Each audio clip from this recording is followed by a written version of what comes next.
Hey guys, welcome and welcome back to my YouTube channel. මම අද ඔයගොල්ලොත් එක්ක share කරගන්නේ මගේ A level rank journey එක. එතකොට මම නෙත්මි මගේ district rank එක 6, මගේ island rank එක 66. මම A levels කරේ 2024 අවුරුද්දේ. ඒ වගේම මගේ sit score එක 2.19ක් තිබ්බා. මම ඔයගොල්ලොත් එක්ක මම A levels වලට වැඩ කරන්න පටන් ගත්ත දවසේ ඉඳන් මම මගේ රිසල්ට් එන දවස වෙනකම්ම මගේ අත්දැකීම් ඔයගොල්ලොත් එක්ක ෂෙයා කරගන්නවා. හරි. අපි එහෙනම් කතාවට යමු. දැන් කොහොම හරි A levels වලට ක්ලාසස් පටන් ගන්න බැච් දෙකක් තියෙනවානේ. එකක් තමයි O levels වලට රිසල්ට් ආවට පස්සේ බැච් එකක් සහ O level රිසල්ට් එන්න කලින් බැච් එකක් පටන් ගන්නවා. මම ඔය දෙකෙන් තෝරගත්තේ O levels වලට රිසල්ට් එන්න කලින් තියෙන බැච් එක. ඒකේ පොඩි ඇඩ්වාන්ටේජස් ටිකක් තියෙනවා. මම ඔයගලන්ට ඒක පස්සේ කියන්න. O levels ලියලා ඉවරුණාට පස්සේ මාස දෙක තුනක් ගෙදරට වෙලා ඔහේ ඉඳියා. මොකද අපි O levels වලට වැඩ කරලා අපිට පොඩි ෆ්‍රීඩම් එකක් තියෙන එපා. ඉතින් ආයේ හැමම ක්ලාසස් වලට දුවන්න බෑනේ. ඒ හින්දා ගෙදරින් කැමති වුණෙත් නෑ. ඒ ඉවර වෙච්ච ගමන්ම ක්ලාසස් යන්න. ඉතින් මාස දෙකක් තුනක් ගියාට පස්සේ තමයි මම ක්ලාස් යන්න පටන් ගත්තේ. මම ඉතින් මුලින්ම තෝරගත්ත සබ්ජෙක්ට් තුන තමයි accounts, stat, IT. හරිද? ඊළඟට මම ඔන්න ක්ලාසස් යන්න පටන් ගත්තා. මට ගොඩාක් අමාරු වුණේ ස්ටැට් වලට ක්ලාස් එකක් හොයාගන්න තමයි. මතුගමම තිබ්බේ එක ක්ලාස් එකක් වගේ මම දන්න තරමට. ඉතින් කොහොම හරි මම ක්ලාසස් යන්න පටන් ගත්තා. ඒ වගේම තමයි මම IT මුලින් කරේ ඉංග්‍රීසි මීඩියම් වලින්. එතකොට ඉංග්‍රීසි මීඩියම් වලට අපේ පැත්තේ ක්ලාසස් නෑ. නුගේගොඩ වගේ තමයි ගොඩක් හොඳ ක්ලාසස් තියෙන්නේ. ඉතින් කොහොම හරි මම ඔන්න දැන් ඔහොම පටන්ගෙන යන්න පටන් ගත්තා. ඊළඟට කොහොම හරි දැන් සාමාන්‍යයෙන් ඔය ගුරුවරයෙක්ට තේරෙනවානේ. කියන්නේ ළමයෙක් වැඩ කරන විදිහෙන් එහෙම අර ඒගොල්ලොන්ට අර අවුරුදු ගානක අත්දැකීම් එක ඒගොල්ලොන්ට කියන්න තේරෙනවානේ. කොහොම හරි මේ මගේ එහෙම මේ කියන්නේ A levels පටන් ගන්නකොට මේ රෑන්ක් එකක් ගන්න තමයි වැඩ කරන්නේ. එහෙම එකක් තිබ්බේ නෑ. හැබැයි අපේ ගෙදර අයගෙත් තිබ්බා. ඒ වගේම තමයි මම ක්ලාස් මගේ මේ කියන්නේ A level රෑන්ක් එකට ගොඩාක් ලොකු හේතුවක් වුණා මගේ accounts. කොහොම හරි ඒ සර් තමයි මේ කිව්වේ මේ ඒ කියන්නේ එයාට තේරෙන්නේ නැති කිව්වා මේ ඔයාට පුළුවන් නම් ස්ටැට් සබ්ජෙක්ට් එක වෙනස් කරන්න කියලා. මේක බලන ස්ටැට් අය එහෙම හිතන්න එපා. මට ඒ ස්ටැට් එකේ මේ කියන්නේ මට තේරුම් ගන්න මට ඒක අමාරුයි. ඒ හින්දා තමයි මම සර්ට කිව්වා මට මෙන්න මෙහෙම ප්‍රශ්නයක් තියෙනවා. මට ඒක තේරුම් ගන්න ටිකක් අමාරුයි. ඒ කියන්නේ ඒකේ ගණන් හදන රටාව මට තේරුම් ගන්න බෑ දැන්. අපි අවුරුදු කියන්නේ අවුරුද්දක් විතර ඉගෙන ගත්තට පස්සේ මට ඕක කිව්වට වැඩක් නෑනේ. පටන් ගත්තාම අර පටන් ගත්ත මුලදී බලන්න ඕනේ Tamanට ඒ සබ්ජෙක්ට් එක ගැලපෙනවද? Tamanට මේක අවුරුදු දෙකක් එක දිගට කරගෙන යන්න පුළුවන්ද? ඒ වගේ දැන් බලන්න එහෙම කියලා තමයි මං කිව්වේ මේ මට ස්ටැට් එක පොඩ්ඩක් අවුල් වගේ එහෙම කියලා. ඊළඟට මම ඉතින් ස්ටැට් සබ්ජෙක්ට් එක අයින් කරලා ඉකෝන් වලට මාරු වුණා. එතකොටත් මම මාස 6ක් විතර ස්ටැට් ඉගෙනගෙන තිබ්බේ. එතකොට මම ඉකෝන් වලට මාරු වුණා. හරිද? මාස 6ක් නෙමෙයි මාස 4ක් ඔය වගේ. ඒ කියන්නේ ඉස්කෝලේ පටන් ගන්න කලින් මම ඉකෝන් තෝරගෙන තිබ්බේ. A levels වලට ඉස්කෝලේ පටන් ගන්න කලින්. ඊළඟට කොහොම හරි මට තිබ්බ මේක තමයි ඉකෝන් වලට හරි ක්ලාස් එකක් තෝරගන්න එක. මම ඊළඟට ප්‍රසිද්ධ ගුරුවරයෙක් තමයි තෝරගෙන තිබ්බේ හොරණ ඉන්න. මේ කියන්නේ යා ලංකාවේ වටේම ක්ලාස් කරන එක්කෙනෙක්. එයා හොරණටත් එනවා. මං එයාගේ තමයි මුලින් ක්ලාසස් යන්න පටන්ගෙන තිබ්බේ. ඊළඟට ඒ කවුන්ට්ස් ඇවිල්ලා කිව්වා මේ අර ඒ සර් ගොඩාක් තැන්වල ක්ලාසස් කරන හින්දා ලොකුවට අවධානය යොමු කරන්න බෑ මේ පැත්තට කියලා. හරිද? ඒ හින්දා මම ඊළඟට තීරණය කරා වෙන සර් කෙනෙක් ගාවට යන්න. ඒ වෙනකනොත් මම කරේ IT ඉංග්‍රීසි මීඩියම් වලින්. ඉස්කෝලේ පටන් ගන්නකොටත් මම IT ඉංග්‍රීසි මීඩියම් වලින් තමයි කරේ. ඉකෝන් ක්ලාසස් යන්න පටන් ගත්තට පස්සේ මට ජොයින් වෙන්න උනේ O levels රිසල්ට් ආවට පස්සේ තියෙන බැච් එක තියෙනවනේ. අන්න ඒකට තමයි මට ක්ලාසස් යන්න උනේ. ඒ වුණාට සර් කිව්වා මේ මට බැලන්ස් කරගන්න පුළුවන් නම් දෙකටම එන්න. මොකද ඒ වෙද්දිත් පාඩම් දෙවෙනි පාඩමත් හරිය වගේ යන්න පටන් ගන්න තිබ්බේ ඉකෝන් වල. ඔයගොල්ලෝ ක්ලාසස් යන එක්කෙනෙක් දන්නවා මේ පළවෙනි පාඩම කොච්චර මාස ගාණක් සර් කෙනෙක් අදිනවද කියලා. හරිද? ඊළඟට මට තිබ්බ දේ තමයි පළවෙනි පාඩම ඉකෝන් වල පළවෙනි පාඩම කොහොම හරි කවර් කරගන්න එක. ඉතින් මම ක්ලාසස් දෙකටම ගියා. ඒ කියන්නේ රිසල්ට් ආවට පස්සේ බැච් එක සහ රිසල්ට් එන්න කලින් තියෙන බැච් දෙකටම ගියා. අරකින් පළවෙනි ලෙසන් එක කවර් වුණාට පස්සේ ඒක යන එක නවත්තලා දිගටම අර ෆස්ට් බැච් එකත් එක්ක ගියා. මොකද ඇත්තටම කිව්වොත් ඒ කියන එක හොඳයි. මොකද දන්නවද? අර ඕලෙවල් රිසල්ට් ආවට පස්සේ තියෙන බැච් එක මේ පාඩම් දෙක තුනක් අපිට පහුවෙලානේ යන්නේ.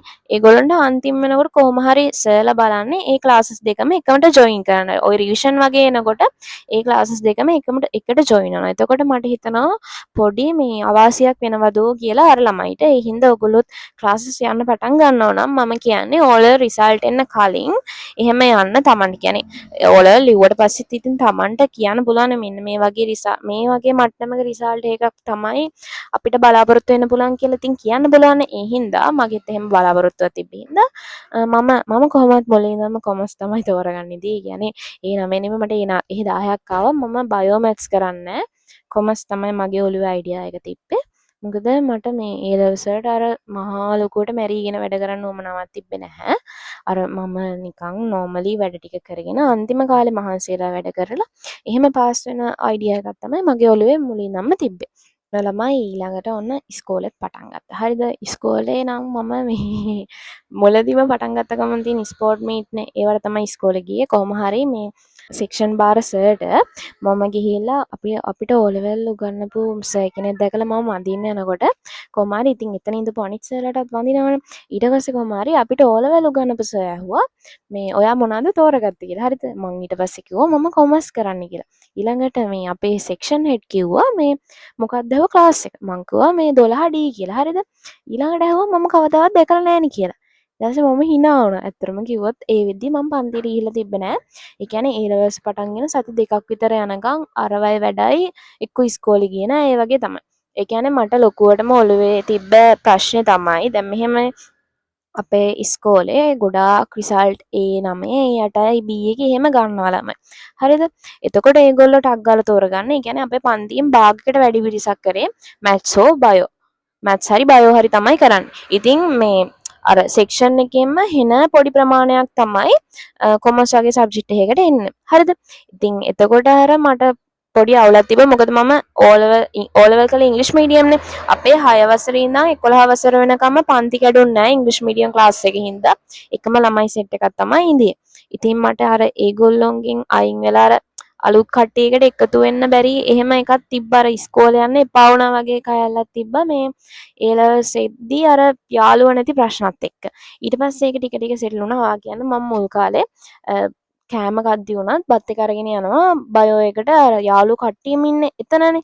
අර ඒ ගතිය මට පොඩ්ඩක් අවුලකට තිබ්බ. ඉස්කෝලේ යන්න බෑ. මම ඉස්කෝලේ යන්න අදිමදි කළා ඒ පුරුද්ද හින්දා. ඊළඟට කොහොම හරි මම ෆස්ට් ටර්ම් ටෙස්ට් එක වෙනකම්ම A levels වලට ඉංග්‍රීසි මීඩියම් තමයි IT කරේ.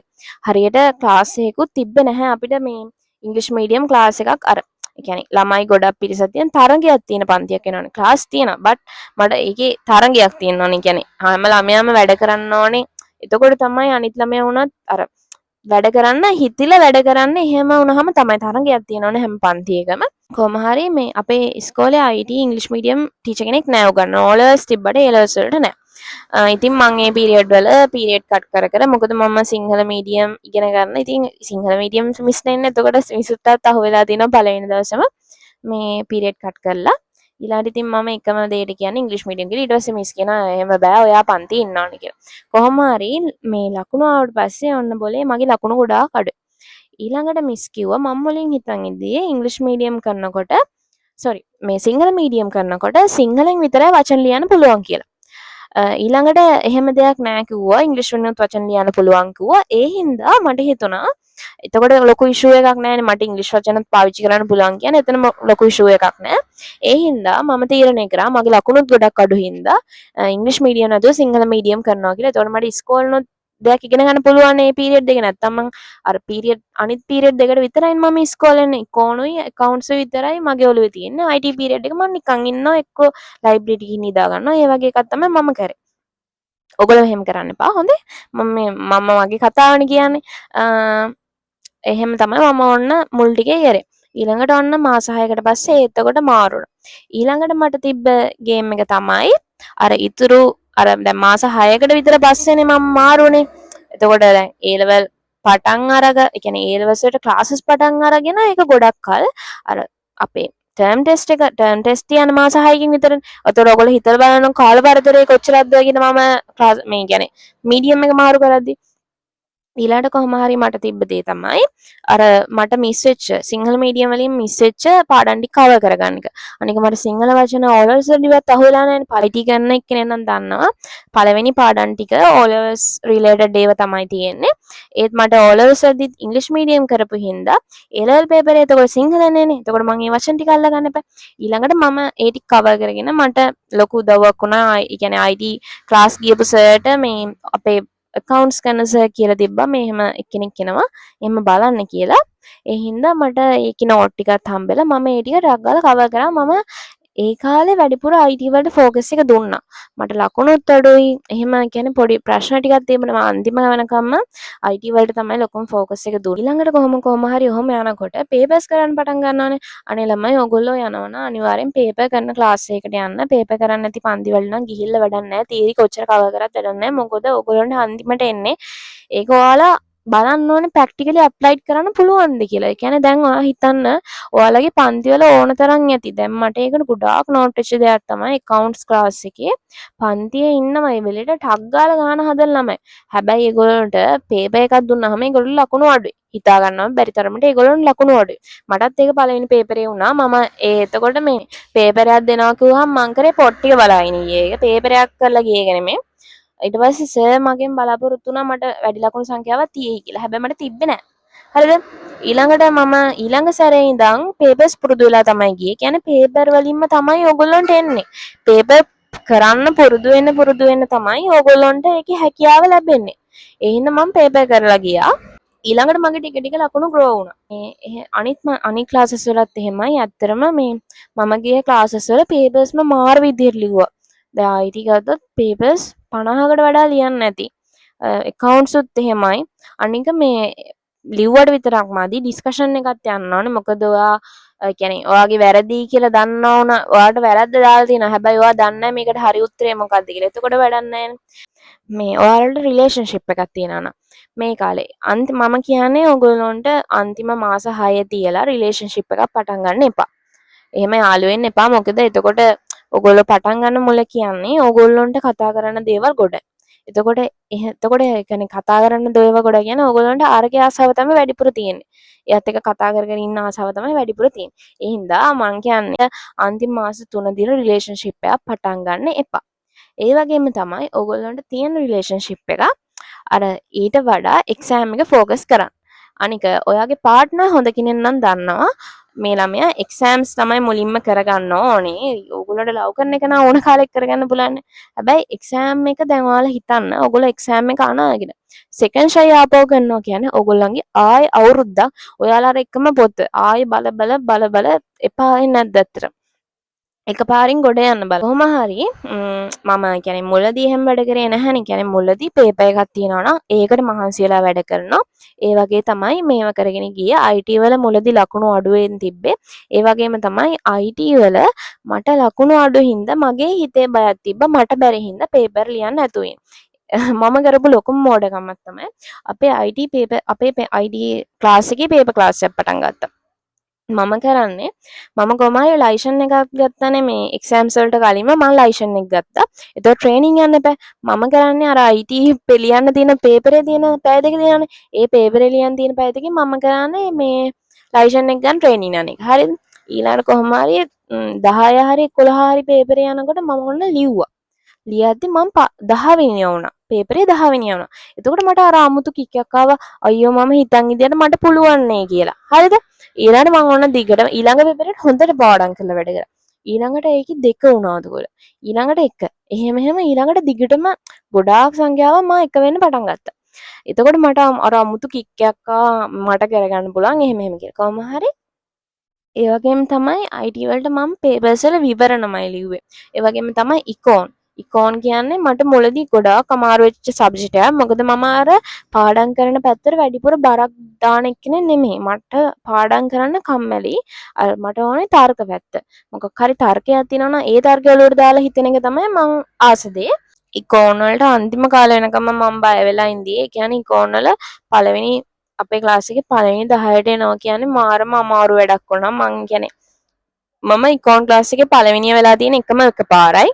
ඒක ඇත්තටම මාරම ඇචීව්මන්ට් එකක් මට. මොකද මේ එහෙම වෙලා මට ඉකෝන් කියන්නේ අමාරු සබ්ජෙක්ට් එක. දැන් මගේ සබ්ජෙක්ට් 3 පිළිගැස්සුවොත් මං ආස පිළිවෙලට පළවෙනි එක accounts, ඊළඟ එක IT, ඊළඟ එකට තමයි accounting. අර මුලින් ඉඳන් බැරි සීන් එකේ තිබ්බ හින්දා මම පොඩ්ඩක් ඒකට මේ දන්නවනේ ඉතින් ඒ වගේ තමයි.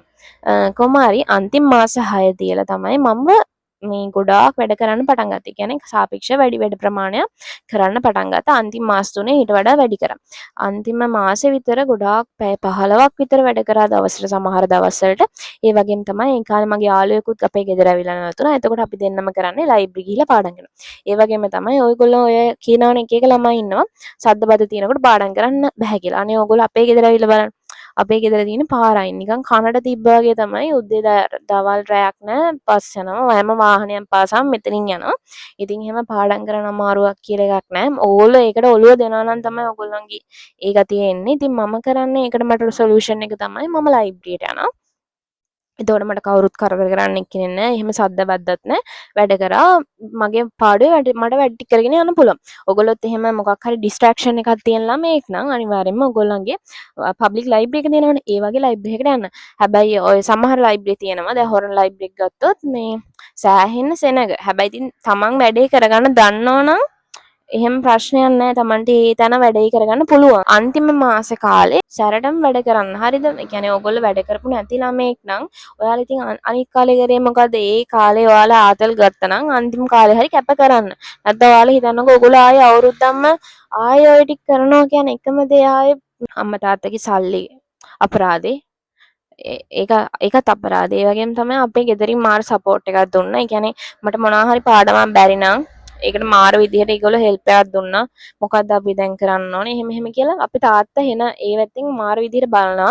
අපේ තාත්තා අර එයා ඕන ගාණක් වියදම් කරනවා අධ්‍යාපනය වෙන. එයා කියන්නේ ඉගෙන ගත්තොත් තැනකට යන්න පුළුවන්. අන්න ඒක මයින්ඩ් එක තමයි එයාගේ තියෙන්නේ. ඉතින් ඒ හින්දා තාත්තා මාර විදිහට උදව් කරා. ඒ වගේම තමයි අම්මා මට ඉන්න මල්ලි නංගි ඒ දෙන්නත් එහෙමම තමයි. ඒගොල්ලෝ හොඳට වැඩ ටික කරගෙන යන්න මුලින් ඉඳන්ම මං කියන්නේ මුලින් ඉඳන් පොඩි ටච් එකක් හරි තියාගෙන යන්න. ඔයගොල්ලෝ අන්තිම මාස 6 හොඳටම බහලා වැඩ කරන්න.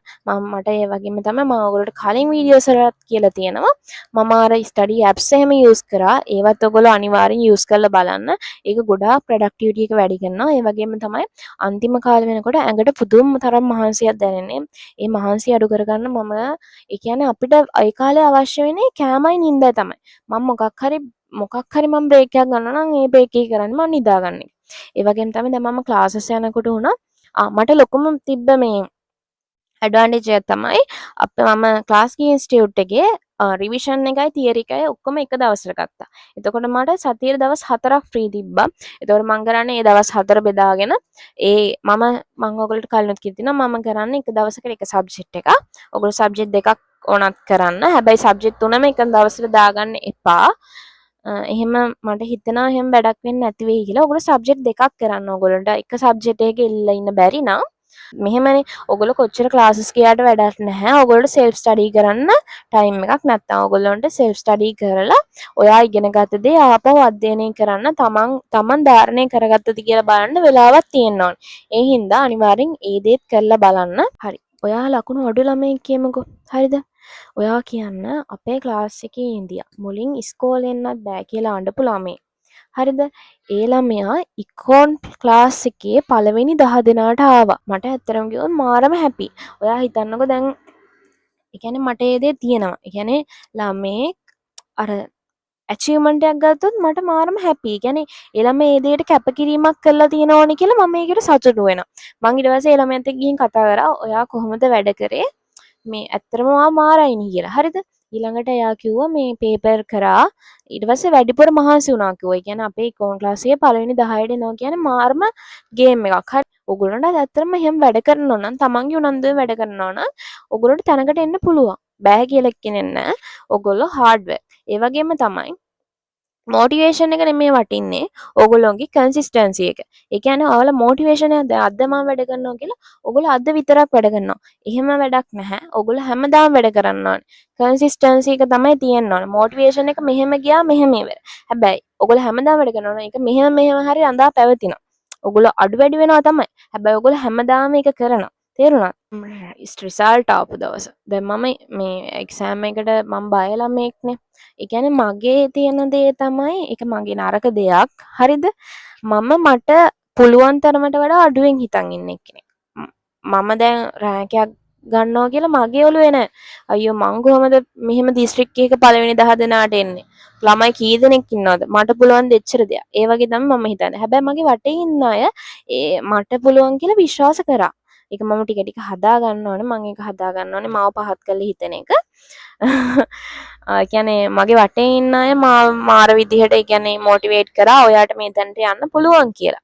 ඉතින් ඕගොල්ලොත් එහෙම එක්කෙනෙක් නම් තමන් ගැන අව탁සීරු කරලා හිතන්න එපා. ඒ වගේම තමයි තමන් ගැන අදි탁සීරුවෙන් හිතන්නත් එපා. එහෙම ළමයිනුත් මට ඕන තරම් ඒ ලෙවල් කාලේ හම්බෙලා තියෙනවා. තමන් ගැන මාර අදි탁සීරුවෙන් කතා කරන ළමයි. ඒ වගේම තමයි ඕගොල්ලන්ගේ මට්ටම පහත් කරන ළමයෙක් ඉන්නවා නම් අනිවාර්යෙන්ම ඒතනින් අයින් වෙන්න. මට ඒ ලෙවල් කාලේ ඒ දේත් උනා. එහෙම ඔයාලට මානසික පීඩනයක් ඒ ළමයාත් එක්ක ඉද්දි ඔයාලට එහෙම හැඟීමක් දැනෙනවා නම් එතනින් අයින් වෙන්න. ඒකිනත් එක්ක තවදුරටත් ඉන්න එපා. ඒ කියන්නේ ඔයාට බෑ. ඔයාට පුළුවන් කියලා ඔයාව ධෛර්යය කියන්නේ ඔයාට මොකක් හරි මොටිවේෂන් එකක් දෙන එක්කෙනෙක් ගාව රැඳෙන්න නෙගටිව් අයිඩියාස් ඔයාගේ ඔලුවට දෙන එක්කෙනෙක් එක්ක කවදාවත් රැඳෙන්න එපා. ඔයාලව පොසිටිව් විදිහට පුෂ් කරන එක්කෙනෙක් ඉන්නවා නම් ඒ කෙනත් එක්ක විතරක් සම්බන්ධතාවයක් පවත්වාගෙන යන්න. අනිත් අයගේ කියන දෙයක් කන්ටවත් ගන්න බෑ. මේ කණෙන් ඇහුවා මේ කණෙන් පිට කරා. එච්චරයි. හරිද? මගේ ලයිෆ් එකෙන් මම දෙන ඕගොල්ලන්ට ඇඩ්වයිසස් එහෙම කට්ටිය ඉන්නවා. තව මොනවද මම ඕගොල්ලොන්ට එක්ක කියන්නේ? හරි. රිසල්ට් ආපු වෙලාව ගැන කියනවා නම් ඇත්තටම මේ දැන්න ෆීලිං එක වචන කරන්න බෑ. ඕන දැන් මම try කරනවා රිසල්ට් එනවායි කියලා කිව්වට පස්සේ ඊට මල්ලි තමයි බැලුවේ. මල්ලි කිව්වා අක්කේ 6 කියලා කෑගහුවා. ඊට පස්සේ මම ටක් ගාලා ගිහිල්ලා මට ඇඬෙනවා. මම ගිහිල්ලා වදාගත්තා. මේ තව වදාගෙන තාත්තා ඇඬුවා. මේ මට ඒ කියන්නේ විශ්වාස කරන්නත් බෑ එහෙම කරා කියලා. ඇයි මොකද දන්නවද මම බය වෙලා ඉඳී. මගේ IT වලට මේ MCQ එකට තිබ්බේ 39යි. මම කියන්නේ වාහනේ එන ගමන් මං අඬන්න ඉඳියේ. මොකද මට ඊළඟ දවසේ account එකක් තිබ්බා. account මේ IT accounting වැටෙන්නේ එකට. accounts paper එක වැටෙන්නේ A levels වල එකට. එහෙම තියෙද්දි මම අඬ ආවේ මට අයියෝ මට කරගන්න බැරි වුණානේ එහෙම කියලා. ඒ හින්දා මම කියන්නේ රෑන්ක් එක ගැන හිතුවේම නෑ. මම ක්ලාසස් වලට අය බවා කිව්වා මේ මට රෑන්ක් එකක් නෑ කොහොමත් එන්නේ නෑ මට IT වලට 39 තියෙන කියලා. ඔයාලා විශ්වාස කරන්න මම එදා හවසත් මගේ යාළුවට මැසේජ් එකක් දාලා කිව්වා හලෝ මට IT වලට A එකක් ඒවි නේද කියලා. මොකද මට A එකක ෂුවර් එකක් තිබ්බෙත් නැහැ. මේ මගේ පේපරේ ඒ තරම්ම මේ මට කෙලවුණා. හැබැයි මම සෙකන්ඩ් එක හොඳට ලිව්වා. මම සෙකන්ඩ් එක කියන්නේ දන්න හැම දේම දාලා ලිව්වා. හරි අමුතු පේපරයක් නේ ආවේ. ඒ හින්දා මම දන්න සියල්ලෝම දාලා මම මේ පේපරේ ලියලා ආවේ. කොහොම හරි දෙවෙනි එකට ලකුණු තියෙන්නේ නැති. ෆස්ට් එකට නම් මට 39 තිබ්බේ. ගොඩක් අය ඇවිල්ලා MCQ එකේ ලකුණු බලනවානේ. මමත් දැන් ඉකෝන් එකේ ඇවිල්ලා ලකුණු බැලුවා. ඉකෝන් එක නම් ලොකු මේක නැති හින්දා මම ගෙදර ඇවිල්ලා බැලුවා. එතකොට IT එක මම බලනකොට මම බැලුවේ නැහැ. මම දුන්නා මල්ලිට මේ මල්ලි බලලා කියන්න මට තියෙන්නේ කීයද කියලා. ඊට පස්සේ මං ඇහුවා 40ට වැඩිද? කිව්වා. ඊට පස්සේ මගේ දැන් හිත නිකන් අවුල්. ඇත්තටම අවුල් දැන් එච්චර කියන්නේ මම කලින් 40ක් විතර ගහනවානේ. දැන් මෙහෙම ලකුණු වලට නම් මට අවුල්. ඒකට යන්න අමාරුයිනේ. 75ට උඩින්. ඊළඟට ආයේ ඔරිජිනල් මාකින් ස්කීම් එක ආවනේ. දැන් IT වල එක එක මාකින් ස්කීම් දාලා තිබ්බේ හින්දා ඔරිජිනල් එක ආවට පස්සේ මං ආයේ බැලුවා. ඒක නංගිට දීලා කිව්වා නංගිවා බලලා කියන්න. මේකේ 40ට වඩා වැඩි නම් විතරක් කියන්න කියලා. ඉතින් මට කිව්වේ නැති හින්දා මං ඇහුවා කීයද? 30 ඊට 39යි කිව්වා. මම මාර විදිහට මේ මානසික වැටුණා මේ දේත් එක්ක.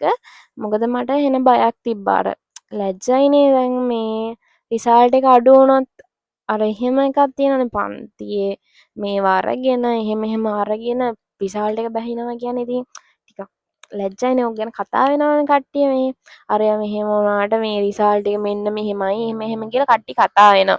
අපි ඇත්ත කතා කරන්න බෑ. එහෙම කට්ටිය කතා වෙනවා. ඒ වගේ තත්වයකට මෝන දෙන්න වෙයි කියලා මම බයෙන් තමයි ඉඳී. හැබැයි එහෙම කොහොම හරි උනේ නෑ. කොහොම හරි ඉතින් 6 හරි වුණානේ. ඒ ඇතිනේ නේද?